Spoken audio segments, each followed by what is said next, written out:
بسم اللہ الرحمن الرحیم الحمد للہ رب العالمین وصلی اللہ علی النبی الکریم وعلی آلہ واصحابہ اجمعین اما بعد۔ غسل جنابت بہت ہی اہتمام سے کرنا چاہیے۔ حضرت علی رضی اللہ تعالیٰ عنہ فرماتے ہیں کہ جناب رسول اللہ صلی اللہ علیہ وسلم نے ارشاد فرمایا کہ جس نے غسل جنابت کرتے وقت ایک بال کے بقدر بھی یا ایک بال کو خشک رکھا، وہاں تک پانی نہیں پہنچا، تو اس کے لیے سخت عذاب ہے۔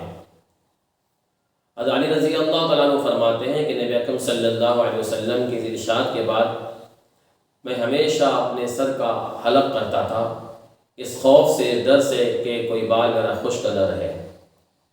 ابو داؤد شریف کی روایت ہے یہ۔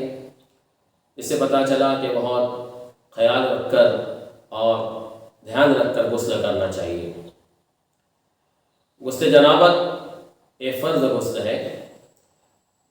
اس غسل کے شروع میں وضو کرنا مستحب ہے، لیکن اگر کسی نے اس غسل کے اندر وضو نہیں کیا اور غسل کر کے سیدھے نماز پڑھنے چلا گیا تو کیا حکم ہے؟ حضرت عائشہ رضی اللہ عنہا فرماتی ہے کہ نبی اکرم صلی اللہ علیہ وسلم غسل جنابت کے بعد وضو نہیں فرماتے تھے۔ یہ ابو داؤد شریف کی روایت ہے۔ اس کا مطلب یہ ہے کہ شروع میں جو وضو ہوتی تھی اسی پر اکتفا کرتے تھے، یا ایک مطلب یہ ہے کہ اس غسل کو وضو کی طرف سے کافی سمجھا جاتا تھا۔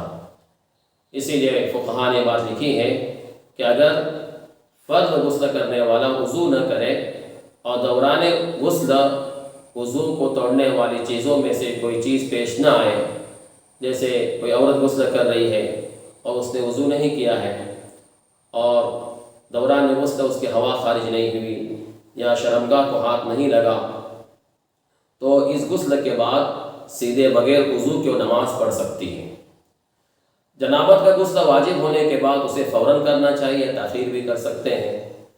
اس سلسلے میں جناب رسول اللہ صلی اللہ علیہ وسلم کے جو احوال بیان کیے گئے ہیں اس میں ایک حدیث یہ ہے کہ آپ صلی اللہ علیہ وسلم جنابت کا غسل جب طاری ہوتا تھا تو اس کے بعد آپ وضو فرماتے، پھر سو جاتے، پھر اٹھ کے بعد جو ہے دوبارہ اٹھنے کے بعد جو ہے غسل فرماتے۔ اس سے پتہ چلا کہ غسل جنابت جلدی کرنا بہتر ہے، افضل ہے، لیکن اگر کوئی تاخیر بھی کرتا ہے اس طور پر کہ نماز قضا وغیرہ نہیں ہوتی ہے تو غسل جنابت میں تاخیر کرنے کی بھی گنجائش اور اجازت ہے۔